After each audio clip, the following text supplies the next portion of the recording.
శ్రీమతి లతా దత్త గారి ఆధ్వర్యంలో ఫిబ్రవరి 23వ తారీఖున గిరినార్ మహాయాత్ర. వివరాల కొరకు సంప్రదించండి. నమస్కారం, వెల్కమ్ టు సుమన్ టీవీ. నేను గీతాంజలి. ప్రస్తుతం మనతో పాటు శ్రీచక్రపీఠం వ్యవస్థాపకులు, ప్రముఖ జ్యోతిష్యులు, సుమన్ టీవీ ప్రేక్షకులందరికీ ఎంతో సుపరిచితులు డాక్టర్ ప్రదీప్ జోషి గురువు గారు ఉన్నారు. వారితో మాట్లాడదాం. గురుగారు నమస్కారం అండి. శ్రీమాత్రే నమః. శ్రీమాత్రే నమః. గురుగారు, చాలా మందికి ఎన్నో రకాల సమస్యలు ఉంటాయి. అందులో వాటికి పరిహారం కోసం, ముఖ్యంగా దైవిక పరిహారం కోసం, ప్రదీప్ జోషి గారు చెప్పే పరిహారం కోసం చూస్తూ ఉంటారు. ఇది పర్టికులర్గా అడిగిన క్వశ్చన్స్ అండి. అందులో కొన్ని లిస్ట్ ఉన్నాయి. ఒక్కొక్కటి నేను మీ ముందు ఉంచుతాను. ముందు అడిగింది ఏంటంటే, మొండి బకాయిలు ఏవైనా ఉన్నాయి, అలాగే అసలు రావాల్సిన డబ్బులు రాలేదు, ఎందుకు అవి ఆగిపోయాయో అర్థం అవ్వట్లేదు, కొన్నేళ్లగా లేకపోతే డబ్బులు తీసుకున్న వాళ్ళు ఇవ్వట్లేదు, వాళ్ళు మా ముందు కనబడుతున్నారు కానీ వాళ్ళు ఏంటంటే మా దగ్గర ఇప్పుడు లేవు అని ఒక మాట అనేస్తున్నారు, వచ్చినప్పుడు ఇస్తామని. అంటే ఇలా మొండిగా ఉన్న బకాయిల్ని ఎప్పుడు మళ్ళీ మా దగ్గరికి రాబట్టుకోవాలి? వీటికి ఏమైనా దైవిక పరిహారం ఉందా? ఏం చేయాలి? శ్రీ గురుభ్యో నమః. శ్రీమాత్రే నమః. మొట్టమొదటిగా నేను అందరికి చెప్పేది ఏంటంటే, అంటే ఈవెన్ నా వరకైనా సరే మొండి బకాయిలు వసూలు చేయడం చాలా కష్టం. ఇది నేను ఒప్పుకుంటున్నా. ఎందుకోసం అంటే, మనం డబ్బులు ఇవ్వకూడదు. ఇప్పుడు ఒక బ్యాంక్ వాళ్ళు ఒక 10 రూపాయలు ఇవ్వాలని మీరు బ్యాంక్ వెళ్ళి 10 రూపాయలు అడగండి, ఇస్తారా? వాళ్ళు ఊరికి ఇవ్వరు. సో అన్ని డాక్యుమెంటేషన్, అన్ని పద్ధతులు అన్నీ ఉంటాయి, లేకపోతే ఇవ్వరు వాళ్ళు. మీరెందుకు ఇస్తారు అని నేను అడుగుతాను. డబ్బులు ఇవ్వకూడదు. ఇది కలికాలం.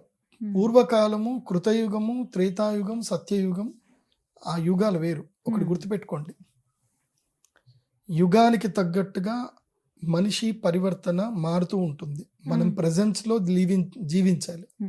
ఏదో మనం ద్వాపర యుగం కృష్ణుడి వినో, త్రేతాయుగం రాముడి వినో మనం మంచి ప్రవర్తనతో ఉంటే మంచిదే, కానీ ఎదుటివాడు అంత మంచిగా ఉండడు. వాళ్ళు మంచి వాళ్ళు అయినా సరే, వాళ్ళ దగ్గర డబ్బులు లేకపోతే వాడు మీ ఇంటికి వచ్చినప్పుడల్లా టీ పోస్తాడు, నీకు మంచి మర్యాదలు చేస్తాడు, అన్నీ చేస్తాడు. లేవు డబ్బులు అని అంటాడు. లేవన్నప్పుడు ఏం చేస్తాం? ఏం చేయలేవు కదా. ఏం చేయాలి?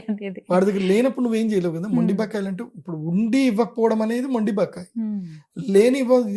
లేకుండా వాడు ఇవ్వనేది ఏంటంటే అది మోడిపోయిన బకాయి. అది ఇంకా అది రాదు. ఇక అందుకోసం అంటే వాడికి జీవితంలో వాడికి సంపాదన రాదు. అట్లాంటి వాడికి మీరు డబ్బులు ఇచ్చి మీరు ఏడుస్తారు. ఇది అంటే మీ అందరికి బాధ అనిపిస్తుంది, కానీ అసలు సొల్యూషన్ చెప్పండి గురుజీ అని, ఎందుకు మాకు తెలిసినాయి కదా అని అంటారు. నేనేందంటే, ఫ్యూచర్లో ఎవరు కూడా ఇవ్వకండి, డబ్బులు ఇవ్వకండి. కలికాలంలో డబ్బులు ఇస్తే తిరిగి రావు.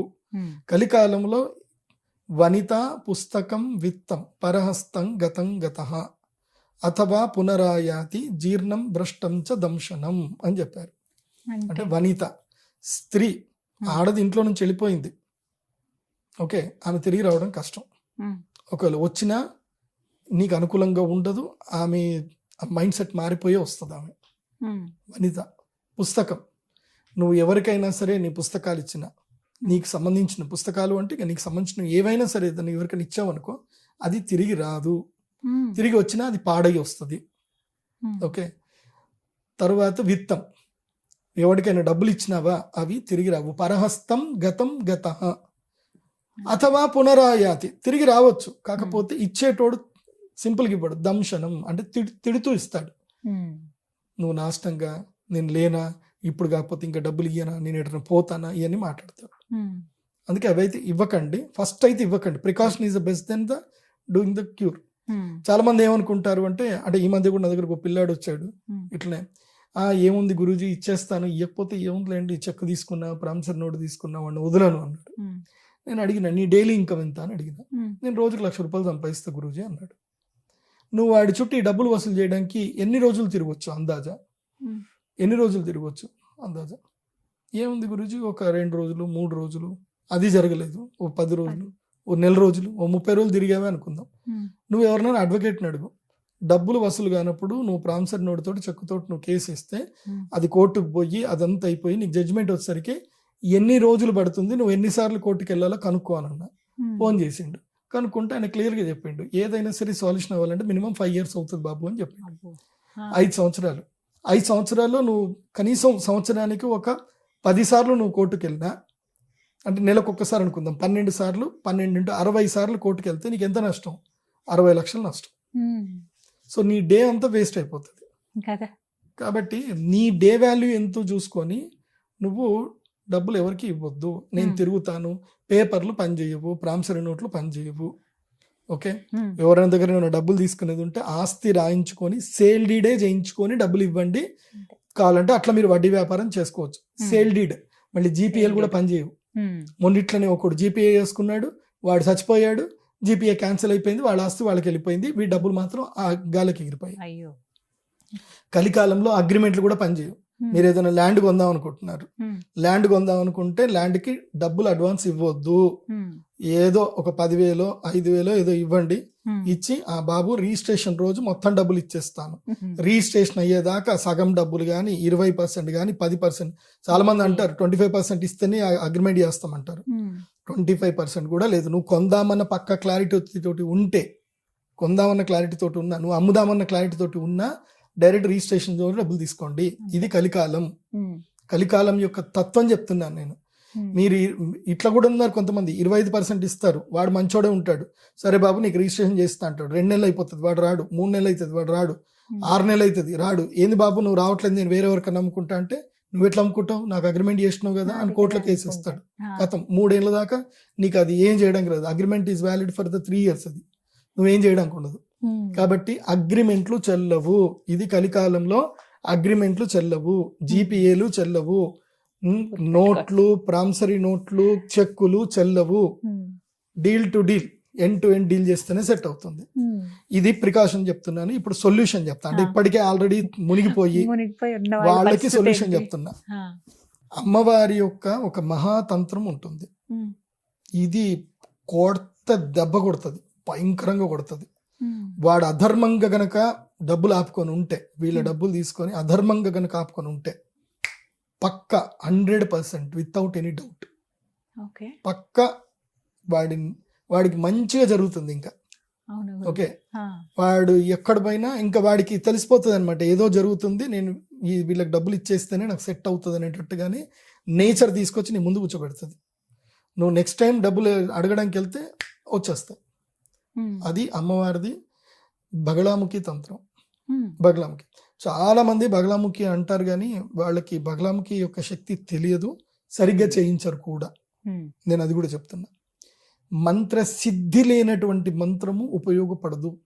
మంత్రము, ఇప్పుడు ఉదాహరణకి నేను ఆ మంత్రం చదివానే అనుకుందాం, నేను పుస్తకం చూసి నేను చదవచ్చు, మీరు చదవచ్చు, మా కెమెరామెన్ చదవచ్చు, చిన్నపిల్లలు కూడా చదవచ్చు, కానీ 100 సార్లు కూడా చదవచ్చు. ఒకసారి పేపర్ పెట్టుకుంటే రోజు చదవచ్చు. ఓం హ్లీం బగళాముఖే నమః, సర్వదుష్టానాం వాచం ముఖం పదం స్తంభయ జిహ్వాం కీలయ మమ శత్రుబుద్ధిం వినాశయ హ్లీం హోం ఫట్ స్వాహ అని మంత్రం ఓపిక. ఇప్పుడు నేను కూడా చెప్పాను, నువ్వు రాసుకొని కూడా చదవచ్చు, కానీ ప్రయోజనం ఉండదు. సిద్ధి కావాలి, సిద్ధి పొందిన వాళ్ళు మాత్రమే. సిద్ధి కావాలి, దానికి యంత్ర సిద్ధి కావాలి. యంత్ర సిద్ధి లేకపోతే వేస్ట్. ఆ శక్తిని నువ్వు ఎక్కడైనా ఒడిసిపట్టాలి కదా, ఎక్కడో ఒడిసిపడతావు. బగళాముఖి, ఆ బగళాముఖి తంత్రాన్ని చేయాలి, దానికి ఒక పద్ధతి ఉంటుంది. ఆ పద్ధతి ప్రకారం మీరు చేసుకోగలిగితే బగళాముఖి మీకు అమ్మవారు ఇట్లా అనుగ్రహిస్తుందని నీ పక్క నిలబడుతుంది.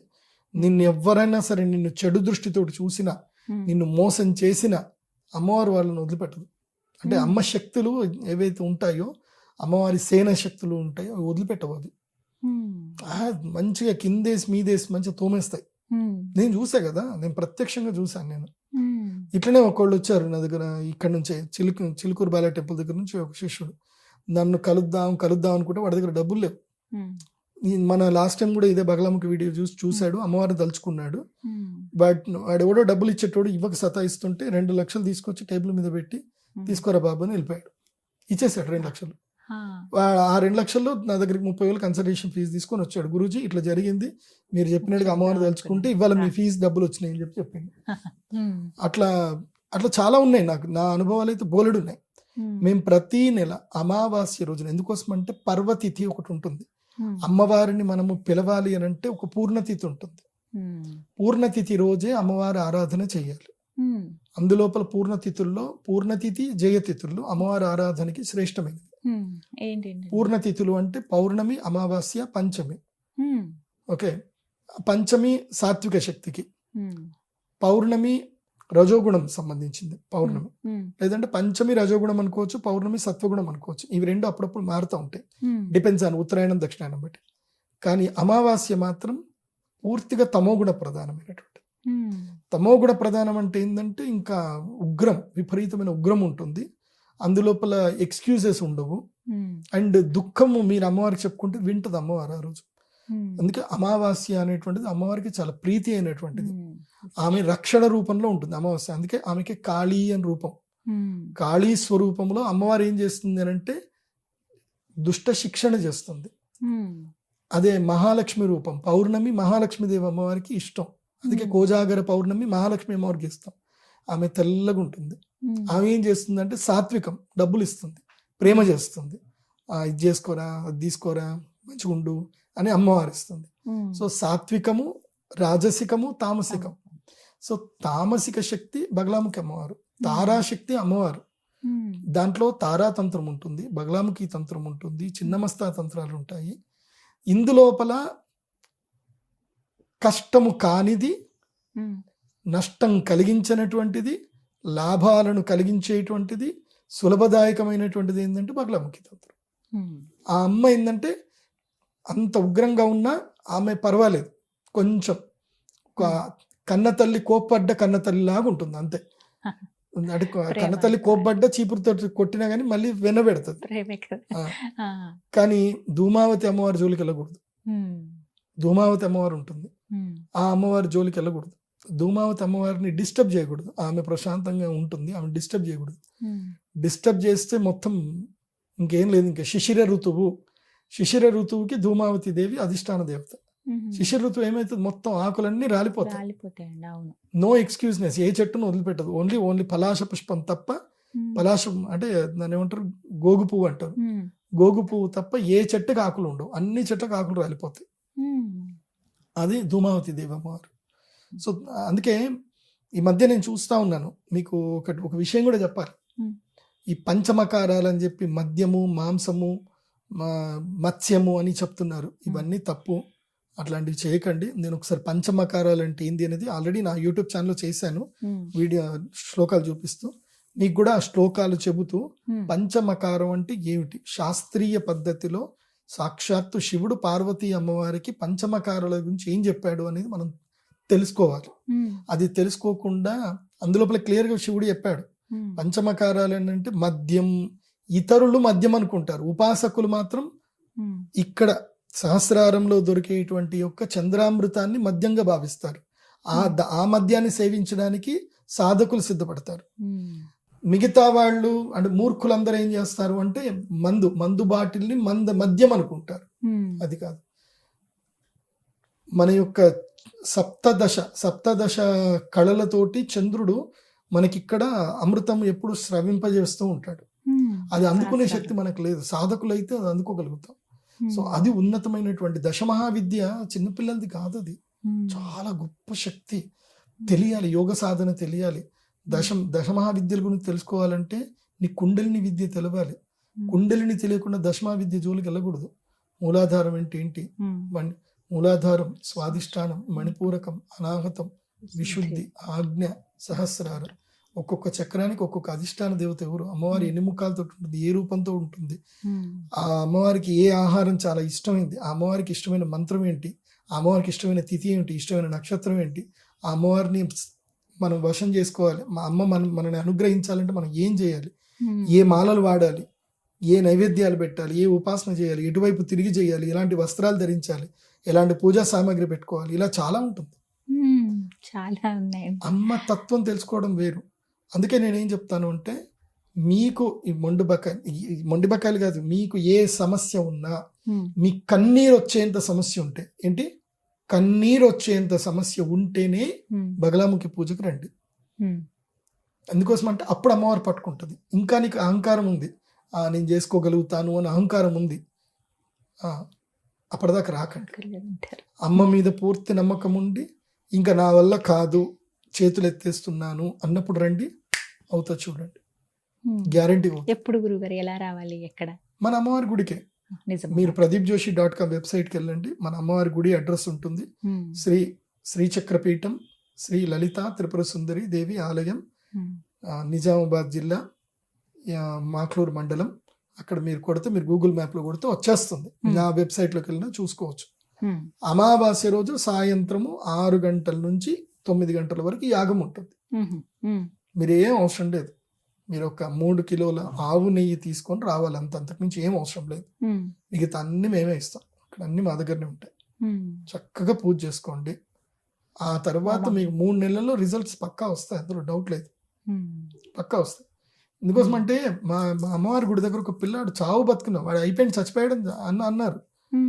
ఏం లేదు, మా అమ్మవారి దగ్గరకు వచ్చారు, బండారు తీసుకొని వెళ్ళారు, పెట్టాడు, కథం, వాడు మంచిగా సెట్ అయిపోయాడు. ఇప్పుడు చాలా మంది చావు బతుకుల మధ్య ఉండేటోళ్ళు కూడా బతికారు అమ్మవారి దగ్గరికి వెళ్ళి. మా అమ్మవారి దగ్గరికి వచ్చి శ్రీచక్రం చుట్టూ చక్కగా అక్కడ 108 ప్రదక్షిణలు చేయండి, ఆ అమ్మ పలుకుతుంది, పక్కా పలుకుతుంది. అంతెందుకు, మొన్న స్టాక్ మార్కెట్లో నేనే 44 లక్షలు డౌన్లో పడిపోయాయి, 44 లక్షలు డౌన్లో పడిపోయాయి. మొత్తం నాకు ఫ్యూజులు ఎగిరిపోయినాయి. నెక్స్ట్ డే రికవర్ అయిపోయాను. నేను అమ్మవారికి దండం పెట్టుకున్నాను. అట్లా నాకు అంటే దానికి ఫ్యూయల్ వేయాలి, మనం డౌన్ అయినప్పుడు ఫ్యూయల్ వేయాలి. అది ఏమైందో తెలీదు, మధ్యాహ్నము 2 గంటల వరకు ఇంకా నాకు ఏం లేదు. ఇంకా నేను దాంట్లో ఇంకొక 10 లక్షలు వేయకపోతే నాది పోతాయి, డబ్బులు మొత్తం పోతాయి. 10 లక్షలు వేయకపోతే మొత్తం మార్జిన్ కింద వాడు స్క్వేర్ ఆఫ్ చేసేస్తారు. సడన్ గా నేను ఒక ఫోన్ చేయడము, ఆ పిల్లవాడు రావడం, లేదు ఇచ్చేస్తానని చెప్పి నా అకౌంట్కి ట్రాన్స్ఫర్ చేశాడు. 10 లక్షలు నేను పెడితే నేను సేఫ్ జోన్ లో పడ్డా. అలా పంపిస్తుంది, అలా అమ్మవారు అనుగ్రహిస్తుంది. ఎవరో ఒకరిని. తను నమ్మిన వారిని ఎప్పుడూ అమ్మవారు వదిలిపెట్టదు. అందుకే నేనేం చెప్తున్నానంటే, మొండి బకాయిలున్నా, దీర్ఘకాలిక రోగబాధలున్నా, చీడపీడలున్నా, తిన్నది సరిగ్గా అరగకపోయినా, ఏదన్నా మాకు చేతబడి జరిగిందన్న మీకు అపోహ ఉన్నా, ఆలోచన ఉన్నా, బగలాముఖి పూజ చేసుకోండి. ఇది అందరికి అందుబాటు ధరలో పెట్టాను, మళ్ళీ ఇది ఎక్కువ ధరలో పెట్టలే. ఓన్లీ 11,500 రూపాయలు మాత్రమే అందుబాటు ధరలో, అందరికీ 11,000 రూపాయలు. మీకు చక్కగా 3 గంటల పాటు యాగం జరుగుతుంది. అమ్మవారి దివ్య మూల మంత్రాలు ఉంటాయి, బగలాముఖి మంత్రం ఉంటుంది, అన్ని మేలు జరుగుతాయి. మీకు మీ ఆరా ప్యూర్ అయిపోతుంది, మీకు మంచి ఎనర్జీస్ వస్తాయి. కాబట్టి ఈ మొండి బకాయిల విషయంలో ఫస్ట్ ప్రికాషన్ పాటించండి. ఇచ్చి ఉంటే కనుక ఇది వచ్చి యాగం చేసుకొని అమ్మ అనుగ్రహం పొందండి. ప్రతి అమావాస్య అండి, ప్రతి అమావాస్య ఉంటుంది, ఎక్సెప్ట్ దీపావళి తప్ప. దీపావళి అమావాస్య తప్ప మిగతా అన్ని అమావాస్యలు ఉంటాయి. ఇప్పుడు రాబోతున్నది కూడా మాఘ అమావాస్య, అన్ని విశేషంగా ఉన్నాయి, అన్ని ఇక్కడి నుంచి అన్ని కూడా. వసంత నవరాత్రులు స్టార్ట్ అవుతాయి కదా, ఇంకా ఇప్పుడు మాఘ నవరాత్రులు అయిపోయాయి. సో రండి, అందరూ వచ్చి చక్కగా అమ్మ అనుగ్రహాన్ని పొందండి. ఈ విధంగా ఎంతో మంది ఎదురు చూస్తున్నటువంటి ఒక పరిష్కారం గురుగారు. ధన్యవాదాలు. శ్రీమంతులే.